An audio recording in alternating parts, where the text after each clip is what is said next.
Good morning student, मैं जितेंद्र तिवारी आप लोगों को कक्षा 9 में कश्मीरी कवित्री ललदैद की जो वाक रचना है उसकी हम व्याख्या को शामिल करेंगे। लेकिन उसके पहले हमें ललदैद के बारे में सामान्य जानकारी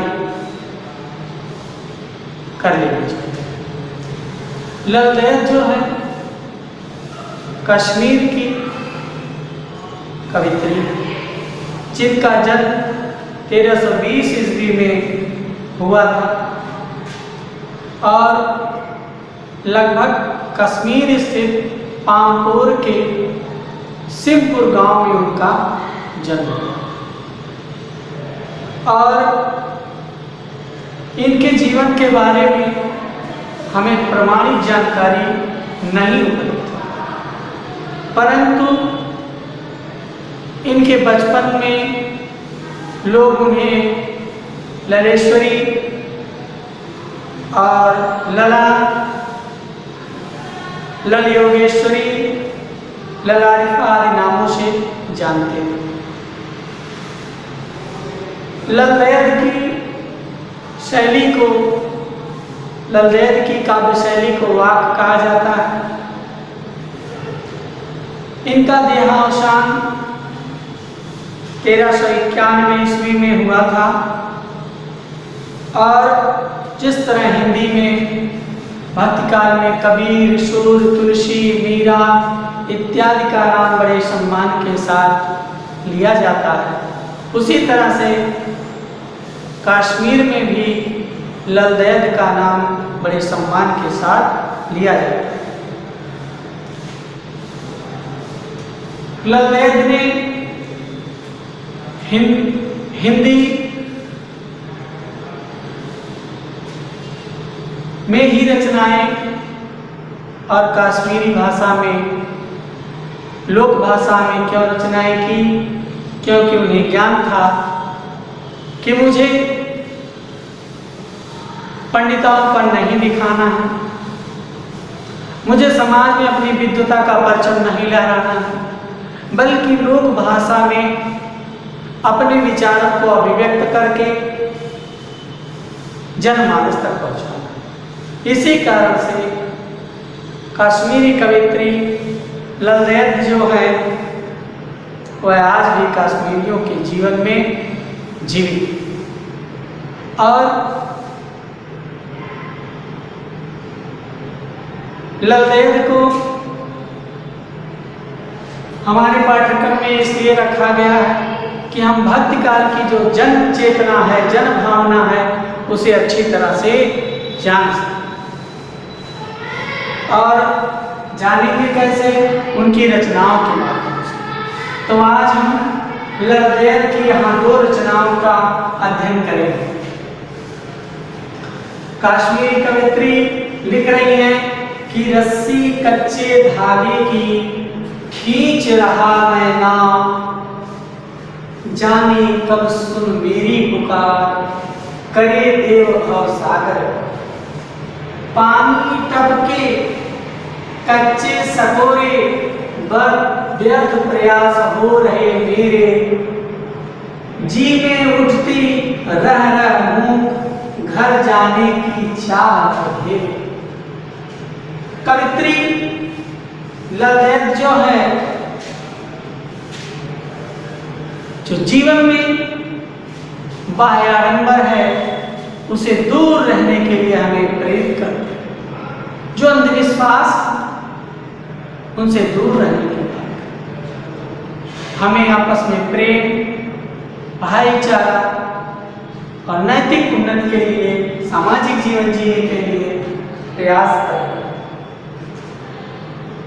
उसी के तहत कह रही है, रस्सी कच्चे धागे की खींच रही मैं नाम, जाने कब सुन मेरी पुकार, करे देव भव सागर। ये जो सांसारिक जीवन है यह भवसागर है। ललदैद जी का ये रस्सी कच्चे धागे की खींच रही मैं नाव, मैं अपने सांस रूपी रस्सी से मैं जीवन रूपी नौका को मैं खींच रही। जो कि सांस जो है वह नासवान है, कमजोर है। सोचिए सांस कितनी कमजोर है और जीवन कितना लंबा है। लेकिन वो कह रही है कि सांस रूपी रस्सी से जो नासवान कमजोर है, ऐसी रस्सी से मैं जीवन रूपी नैया को मैं खींच रही हूं। और कैसे खींच रही हूं, किस लिए खींच रही हूं? क्योंकि मुझे इस भवसागर को पार करना है। जो इस मृत्यु लोक में आए हैं, इसको हमें पार करना भी कैसे? नाव से, जीवन रूपी नैया से इस भवसागर को पार करना है। और उस नाव को कैसे खींच रहे हैं हम? रस्सी, कच्चे धागे, जो नासवान सांस है, उससे हम इस जीवन रूपी नौका को खींच रहे हैं। और कह रहे हैं जाने कब सुन मेरी पुकार। वो परम पिता परमेश्वर जिसकी मैं प्रार्थना कर रही हूँ, वो ना जाने कब मेरी पुकार सुनेगा और मुझे इस भवसागर से पार कर देगा। आगे की पंक्तियों में कह रही है पानी तक के कच्चे सकोरे व्यर्थ प्रयास हो रहे मेरे, जी में उठती रह हूँ घर जाने की चाह कह रही है कि इस भवसागर को पार करने के लिए जो मैंने यज्ञ, तपस्या, कर्मकांड, योग, वियोग जो भी मैंने किए, वो सब व्यर्थ हो रहे हैं, निष्फल हो रहे हैं। कैसे? पानी टपके कच्चे सकोरे। जैसे वो मेरे कार्य जो है, जो दान, यज्ञ, पूजा, कर्मकांड, जो भी योग है, वो सब कैसे व्यर्थ हो रहे हैं? जैसे मिट्टी के कच्ची मिट्टी का बर्तन हो, उसे किसी नाव में, किसी पानी में रख दिया जाए या उस पर पानी टपक जाए, तो बताइए उसमें छिद्र हो जाएगा कि नहीं हो जाएगा? अवश्य हो जाएगा, क्योंकि जब तक मिट्टी का बर्तन पकता नहीं है तब तक वो कच्चा ही रहता है। जब उस पर पानी पड़ता है तो गीला होकर के नष्ट हो जाता है। तो कह रही है वैसे ही मेरे जितने भी प्रयास है, कर्मकांड है, पूजा है, पाठ है, जो योग है, उपवास है, व्रत है, नियम है, सब मेरे व्यर्थ हो गए। ऐसे जैसे कच्चे बर्तन में जब पानी टपकता है तो पानी उसमें स्थिर नहीं रहता है, वह व्यर्थ हो जाता है, कटोरा। उसी तरह से मेरे प्रयास भी जी में उठती रह हूँ घर जाने की चाह। कह रहे हैं कवित्री कि मेरे मन के अंदर एक टीस उठती है, एक पीड़ा जागती है, एक वेदना जागती है। किस लिए? घर जाने की चाह। मुझे अपने घर जाने की चाह है। घर कौन सा? और परम पिता परमेश्वर का जहाँ परमानंद है, उस घर जाने की इस जीव की अभिलाषा है। लेकिन उसके मन में टीस है कि मैं वहां तक कैसे पहुंचूंगा। अब आइए दूसरा, खा खा कर कुछ पाएगा नहीं, ना खाकर बनेगा अहंकारी, सम खा तभी होगा संभावी, खुलेगी साकर बंद द्वार की। इसमें कवित्री जी, ललदेव जी आप लोगों के जीवन को संभावी बनाने का प्रयास कर रही हैं। इसमें संभावना के लिए आपको प्रेरित किया जा रहा है। वह कह रही हैं खा खा कर कुछ पाएगा नहीं।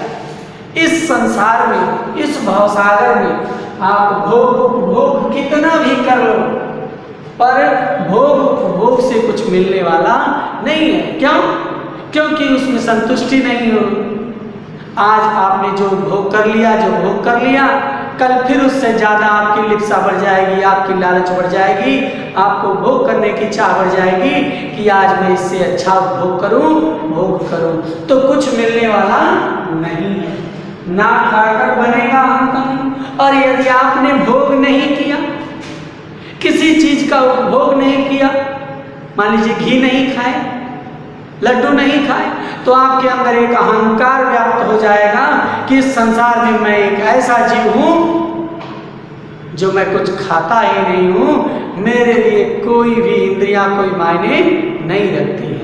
इसलिए उन्होंने कहा, क्या कहा, सम खा तभी होगा संभावी। सम खा, भोग भी कर और त्याग भी कर। यदि ऐसा आप करोगे तो आप संभावी होगे। तेन त्यक्तेन भुंजी था मागृत कस्यचित् धनम। त्याग पूर्वक किसी भी वस्तु का भोग करना चाहिए। तेन त्यक्तेन भुंजी था मागृता कस्यचित्।